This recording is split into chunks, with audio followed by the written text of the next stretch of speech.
10 দিন গুম রাখা হয়েছে আমাকে, একদিন লটকিয়ে কারেন্টের শর্ট দিয়ে সারাদিন পিটানো হয়েছে। এই কথা বলার জন্য যে একমাত্র সঠিক ধর্ম ইসলাম, এই কথা কেন বললা?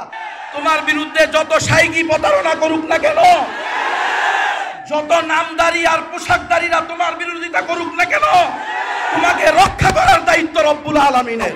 সম্মানিত ওলামায়ে কেরাম, প্রিয় হাদিরিন, বিশেষ করে বৃহত্তর নোয়াখালীর জনগণ, আল্লাহ পাকের দরবারে লাখো কোটি শুকরিয়া যে আল্লাহ তাআলা আজকে আমাদেরকে বিভিন্ন প্রকার জুলুম থেকে প্রাথমিক মুক্তি, আমাদের এই জীবনে আমরা বিভিন্ন জুলুম থেকে প্রাথমিক মুক্তির মাধ্যমে আজকে আপনাদের সামনে আলহামদুলিল্লাহ কারা বিজয়ী মজলুম আলেম, যিনি প্রায় 11 বছর 16 দিন জেল খেটেছেন, সেই শেখুল হাদিস জসিমউদ্দিন রহমানী দামাত বারাকাতুহুল আলিয়াকে নিয়ে আপনাদের সামনে আসতে পেরেছি। আলহামদুলিল্লাহ।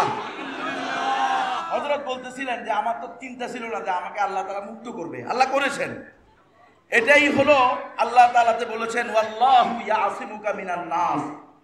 তুমি যদি দ্বীনে হকের দায়ী হও, মুবাল্লিগে ইসলাম হও, মুজাহিদে মিল্লাত হও, তোমাকে রক্ষা করার দায়িত্ব রব্বুল আলামিনের।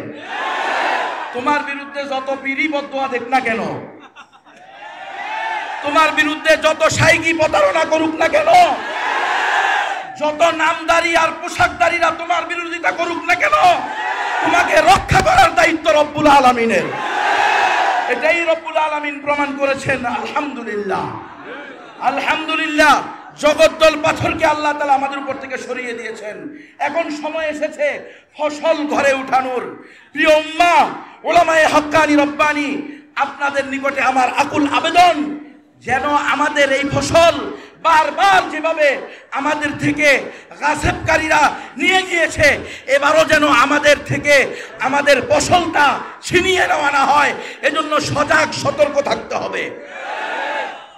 শুধু ইন্ডিয়ার বিরুদ্ধে সতর্ক থাকলে হবে না, পশ্চিমাদের কুসংস্কার অপসংস্কৃতির বিরুদ্ধেও সোচ্চার থাকতে হবে। আমরা যেরকম ভাবে ইন্ডিয়ার আগ্রাসনকে সহ্য করি না, ঠিক তেমনি ভাবে আমরা পশ্চিমাদের এলজিবিটিকিউ, আমরা সমকামিতাকেও সহ্য করব না। আলহামদুলিল্লাহ, হেফাজত ইসলাম বাংলাদেশের নোয়াখালীর শাখা এই সাহস দেখিয়েছে, হিম্মত দেখিয়েছে। যাদের নাম নিলে কষ্ট পায়, যাদের নাম নিলে বিরোধিতা শুরু হয়ে যায়, চুলকানি শুরু হয়ে যায়, এমন আলেমদেরকে একত্রিত করেছে। আলহামদুলিল্লাহ।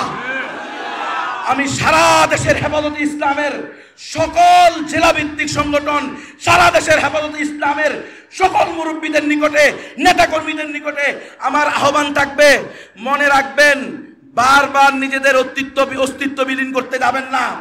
নিজেদের অস্তিত্ব জানান দিতে হবে।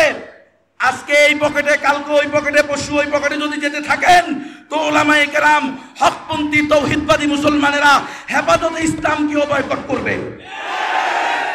আমরা দ্বীনের পথে, ইসলামের পথে, তাওহীদের পথে মুসলমানদেরকে ঐক্যবদ্ধ করতে চাই। সারা দেশের মানুষকে শান্তির দিকে আহ্বান করতে চাই। একমাত্র শান্তি ইসলামে। সকল ধর্ম সঠিক, এই কথা আমরা কোশ্চিন কালেও বলতে পারি না, পারবো না।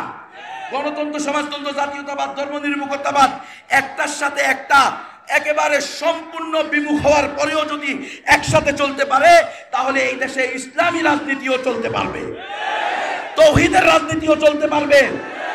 আমি শুনেছি এই মাহফিলকে বানচাল করার জন্য কত ফোন, কত কল, কত চাপ, কোন চাপে কাজ হয় নাই, রব্বুল আলামিন করায় দিয়েছেন। আলহামদুলিল্লাহ। ঘটনা কি? মজলুমের পক্ষে তুমি না, তাহলে তুমি কে? যারা ঈমানের জন্য, ইসলামের জন্য, তাওহীদের জন্য, কোরআনের জন্য, আল্লাহর বিধান, রাসূলের সুন্নাহ, জিহাদ ফি সাবিলিল্লাহর হক সত্য ব্যাখ্যা দেওয়ার কারণে জেলে যায়, তুমি তাদের পক্ষে কথা বলতে পারো না, তাহলে জাতির সামনে নেতা সেজো না। কথা পরিষ্কার। আমরা মরতে রাজি আছি, আলহামদুলিল্লাহ। আমরা জেল খেটেছি, আমাদেরকে 32 মাস জেল খেটানো হয়েছে, আমাদেরকে 10 দিন গুম রাখা হয়েছে, আমাকে একদিন লটকিয়ে কারেন্টের শর্ট দিয়ে সারাদিন পিটানো হয়েছে। এই কথা বলার জন্য যে একমাত্র সঠিক ধর্ম ইসলাম, এই কথা কেন বললা? আমি বললাম এটা তো আমার কথা না, এটা রব্বুল আলামিনের কথা। ইন্নাদ দীনা ইনদাল্লাহিল ইসলাম। আমি রব্বুল আলামিনের প্রতিনিধি। ইন্নী জাইলুম ফিল আরদি খলিফা। আমি বনি আদম সন্তান, আমার দায়িত্ব উম্মতের সামনে দ্বীনের সঠিক কথা তুলে ধরা। ইসলাম একমাত্র সঠিক ধর্ম। মুসলমান ছাড়া আর কেউ জান্নাতে যাবে না, ইমানদার ছাড়া আর কেউ জান্নাতে যাবে না। তারা আমাকে বলে না, এই দেশ গণতন্ত্র দিয়ে চলে, আর গণতন্ত্র যেহেতু চলে তোমাকে বলতে হবে সকল ধর্ম সঠিক। বলবেন নি আপনারা কেউ? স্ত্রীতে তারা আছেন, সামনে তারা আছেন, সকল ধর্ম সঠিক বলবেন? কোশ্চিন কালেও সম্ভব না। যে বলবে সে বেঈমান। আমি বললাম তাহলে করস পায়ার দিয়ে দেন, আমাকে ছেড়ে দিয়েন না। ছেড়ে দিলে একই ওয়াজ হবে। আল্লাহ কয়জন? ধর্ম কয়টা? ইসলাম একমাত্র সঠিক ধর্ম। মুসলমান ছাড়া আর কেউ জান্নাতে যাবে না। কোন তন্ত্র মন্ত্র মতবাদ আর আদর্শ দিয়ে মুসলিম উম্মার অধিকার প্রতিষ্ঠিত হবে না, বিজয় প্রতিষ্ঠিত হবে না, একমাত্র ইসলাম ছাড়া। সুতরাং আমাকে ইসলামের জন্য আমাদের কাজ করতে হবে। পুরা মুসলিম উম্মাকে তাওহীদের কথা ব্যঙ্গে ব্যঙ্গে বলতে হবে, আকীদা পরিষ্কার করতে হবে। আমরা আকীদার ব্যাপারে সবচেয়ে অসচেতন, এবং গত 100 বছর আমরা যে গণতন্ত্রের গোলক দাদায় পড়েছি, আমরা ভুলে গেছি আমরা এই গণতন্ত্রের গোলক দাদায় পড়ে ওয়ালিয়াযু বিল্লাহ পোশাকদারি কিছু লোক সেকুলার হয়ে গেছি নিজের অজান্তে। দেখেন না আপনারা, খেলাফতের মতো ফরজ বিধানকে অস্বীকার করা শুরু করছে। ও খেলাফত নাকি কোনো কি না, ওয়াজিব বিধান না বলে। নাউযুবিল্লাহি মিন যালিক। এরে গণতন্ত্রের পাঁচাটা এটা নিয়ে ওয়াজিব। সমাজতন্ত্র, জাতীয়তাবাদ, ধর্মনিরপেক্ষতাবাদের পাঁচাটা এটা নিয়ে ওয়াজিব। এটাই হলো ইল্লা তাফআলুহু তাকুন ফিতনাতুন ফিল আরদি ওয়া ফাসাদুন কাবীর। আপনি যখন দ্বীনে হকের দাওয়াত দিবেন না, সত্য কথা উম্মতের সামনে তুলে ধরবেন না, তো আদিয়ানে বাতিলার দাওয়াত দেওয়া হবে। উম্মতকে ঈমান হারা, ঈমানহীন করে মুনাফিক বানিয়ে এই দুনিয়া থেকে যাওয়ার রাস্তা খোলা হবে। আমরা এগুলোর পক্ষে না। আলহামদুলিল্লাহ, আমি হেফাজতে ইসলাম ফেনী এই নোয়াখালী শাখার নিজামুদ্দিন সাহেব সহ যারা আছেন নেতাকর্মী সকলকে আন্তরিক মোবারকবাদ জানাই। আলহামদুলিল্লাহ, এই ধরনের প্রোগ্রাম প্রতিটা জেলায় হতে হবে ইনশাআল্লাহ। আমি পুরা দেশবাসী, প্রাণপ্রিয় উম্মাহ, হকপন্থী উলামায়ে কেরামের কাছে আকুল আবেদন করব, আপনারা উম্মতের সামনে এটা পেশ করেন। জঙ্গি, উগ্রবাদী, সন্ত্রাস, জিহাদি এগুলো সব ইসলামের ফরজ বিধানের বিরুদ্ধে ষড়যন্ত্র। এই বাংলাদেশে সবচেয়ে মিথ্যা, সবচেয়ে ভুয়া, সবচেয়ে ভিত্তিহীন, সবচেয়ে হয়রানিমূলক মামলার নাম হলো জঙ্গি মামলা। আপনারা আমাকে এর আগেও দেখেছেন। আপনাদের নোয়াখালীতে আমি বয়ান করি নাই, সারা দেশব্যাপী ওয়াজ করেছি। আমরা কি কোনো গোপন ব্যক্তি, কোনো গোপন সংগঠনের জন্য কোনোদিন কাউকে দাওয়াত দিয়েছি? প্রকাশ্যে বা অপ্রকাশ্যে কাউকে, কোনো মুসলমানকে বা অমুসলমানকে, কোনো অমুসলিমকেও অন্যায়ভাবে হত্যা করার আদেশ দিয়েছি? তাহলে কেন গুম করা হলো? শুধু আল্লাহর ফরজ বিধানকে ফরজ বলার কারণে।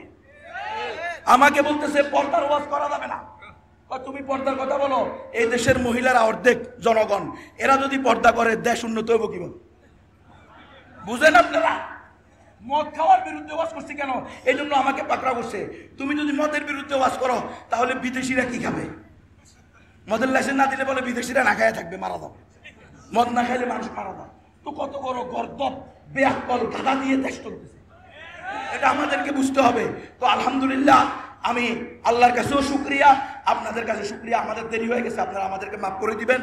রাস্তায় আমরা ঢাকা থেকে বের হওয়ার পর থেকে যান, মেহরবানি করে কারো উপরে কেউ দোষারোপ করবেন না। আমাদেরই অপরাধ যে আমরা রাত্রে আসি না। অপরাধটা আমি আমার উপরে নিয়ে সবার কাছে ক্ষমা চাইতেছি। আর ভাইয়ে বলে গেছেন এর আগে, এনাম ভাই, মাওলানা এনামুল হাসান, ওই যে আমাদের এনামুল হাসান ফারুকি, জুনায়েদ বাবুনগরী সাহেবের খাদেম, মুখলেস মানুষ। আপনারা জানেন ভাই খুব অসুস্থ, আল্লাহ তাকে যেন শিফায়ে কামেলা আজলা দায়েমা দান করেন। যাদের সহযোগিতা করার তৌফিক আছে তার জন্য হাত প্রসারিত করবেন। বন্যা কবলিত এলাকা আপনারা ত্রাণ দিবেন হেফাজতে ইসলামের অধীনে। আলহামদুলিল্লাহ, নিজামুদ্দিন সাহেব হুজুরের তত্ত্বাবধানে কাজ চলতেছে, চলবে। আল্লাহ তাআলা আমাকে সহ সবাইকে আল্লাহর দ্বীনের সকল খেদমাত আঞ্জাম দেওয়ার তৌফিক দান করেন। আমি